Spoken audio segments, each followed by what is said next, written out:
This is the first programming session of Project 5. Let us define the subroutines asked in the first problem of Project 5.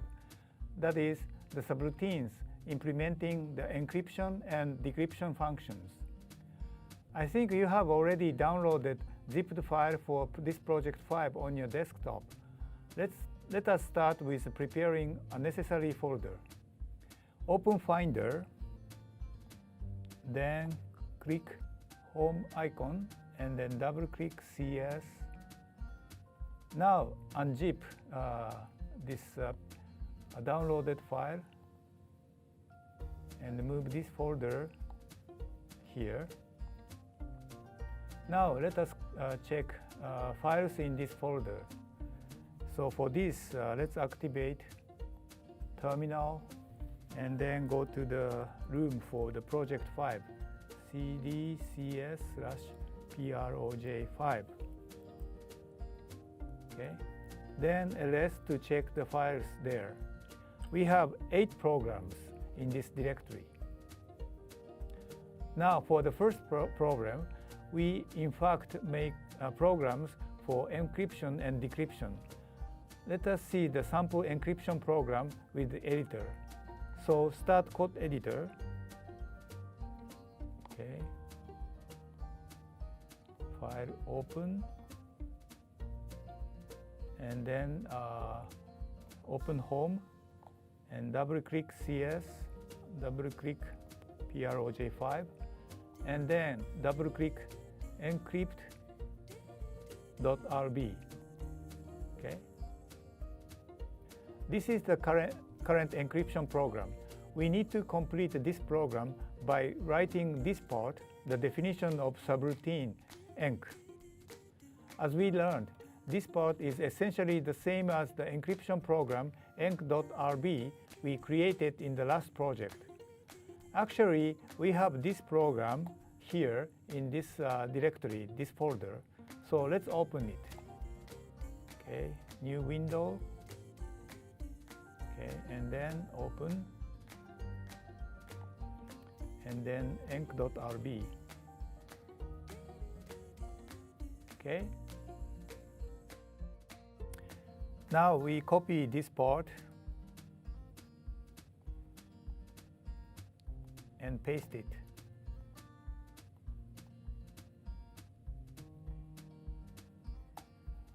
Okay, let's modify some statements appropriately. Okay. Well, the shift number and the plain text are given as arguments of the function enc. Okay. So let's erase these 2 statements. Okay. And then let's also remove this statement. This is no longer necessary. Okay.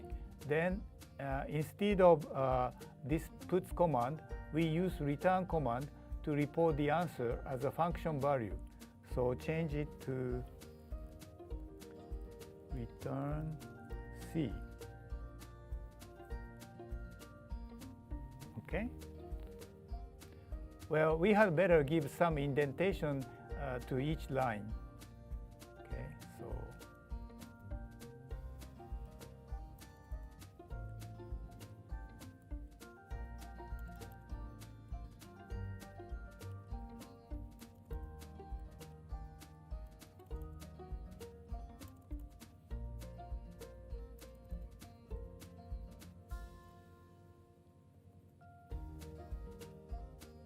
maybe let me use wider window.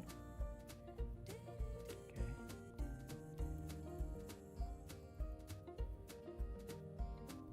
I'm sorry, so too much indentation.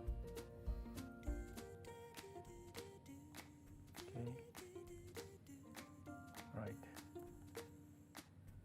And then this is the end of if statement, and then this is the end of for statement. Okay. And then return.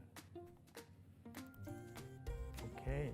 So from here to here, those indented text is the content of this definition of this function enc.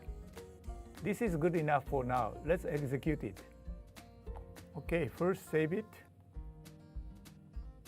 And then maybe this is no longer necessary. Close it. And then type Ruby encrypt.rb.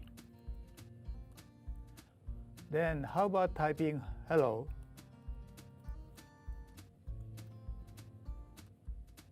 Then the encrypted message is obtained like this. Here in this folder directory, we have some sample plain text message. This is the one, message.txt.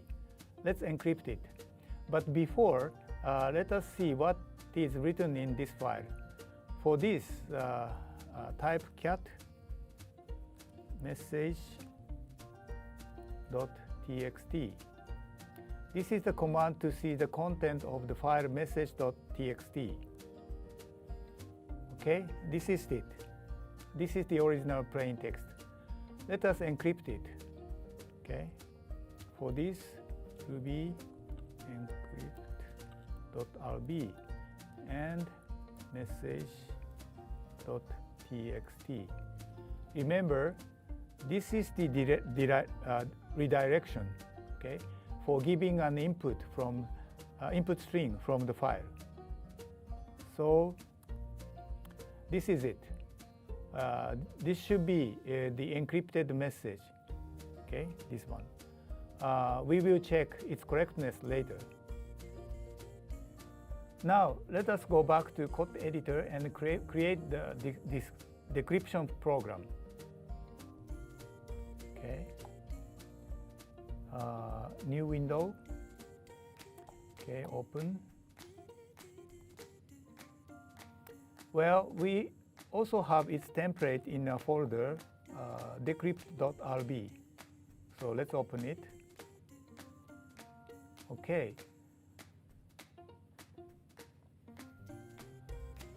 So let me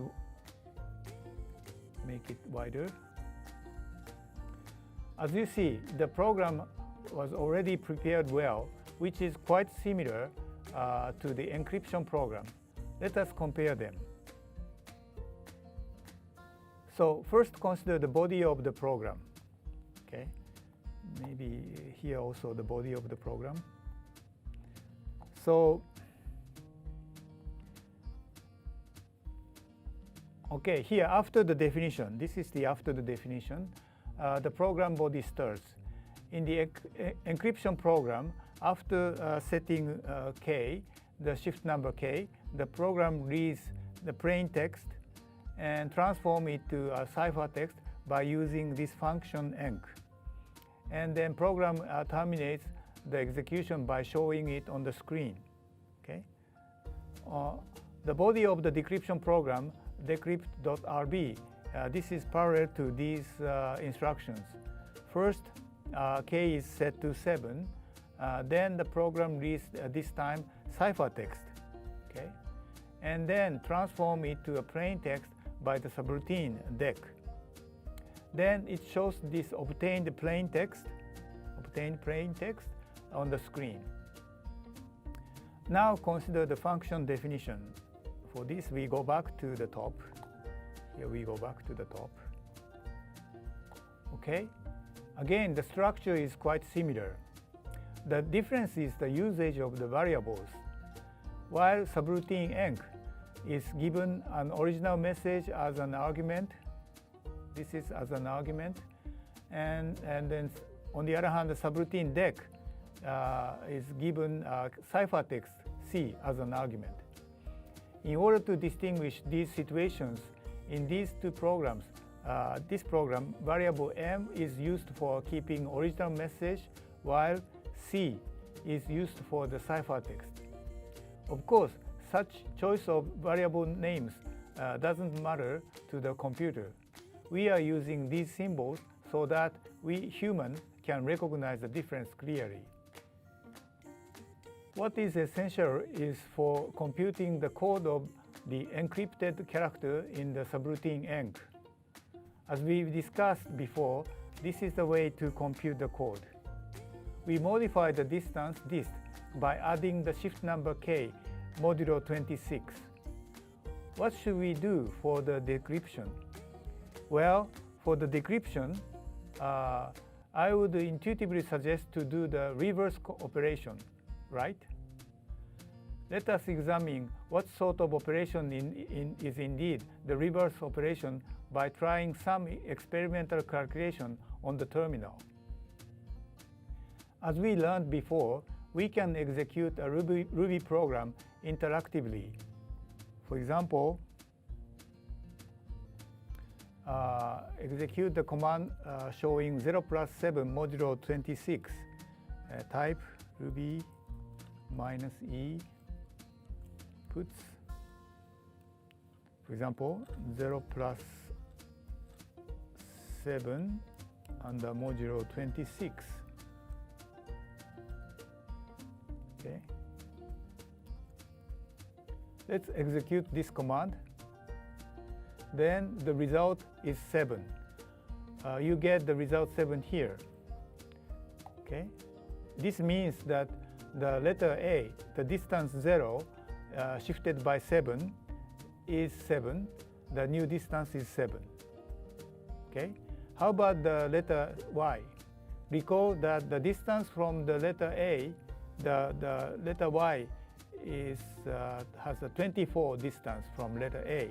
So B minus E puts 24 plus 7 by shifting 7 under modulo 26. What will be the new distance? Okay. Okay, 5. The answer, this is the answer. This is the new distance of the character that encrypts the letter Y. By the way, the fifth letter in the alphabet is F. So under this shift number 7, Y is mapped to F in the encryption. Now, the decryption here is to obtain the original character from the encrypted character. So from the viewpoint of distance, what we need to do would be the subtraction by 7. For example, distance of Y became 5 for the encrypted code, but now by subtracting 7 under the modulo 26, what can we get? Let's subtract 7 under modulo 26. Okay, ruby minus E puts 5 minus, 5 minus 7 under modulo 26. Okay. You see, we can get 24. Yes, this is the original distance of Y. So this minus 7 under modulo 26, this arithmetic seems like the actual reverse operation. So with this idea, let's complete the definition of this subroutine. So here, what we should do is the reverse operation. Okay, so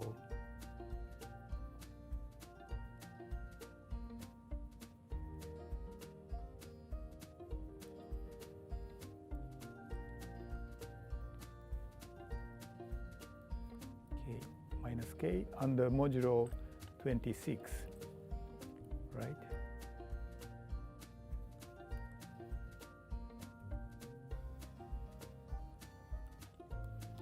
Sorry again, let me make it wider. Okay, so the actual computation would be like this. Note here that the subtraction should be applied to the distance, that is this dist. Okay, then actual code is calculated by adding the code of letter A, right? So let's run this program. Save. Okay. Ruby decrypt.rb. maybe we need encrypted message. Okay, so let's make it first. So let's make encrypted message, encrypt.rb. Why don't we use hello? Okay, so this is the encrypted message, this one. Okay, so let me use this one for decryption. Okay, so just type HLSSB exclamation mark. Okay, you see we got hello, the original message. So it seems like that this program is correct. Let us try with a bit longer message. Okay, we use this example message. Okay, so let me see. So we have this example message, okay, to make an example ciphertext.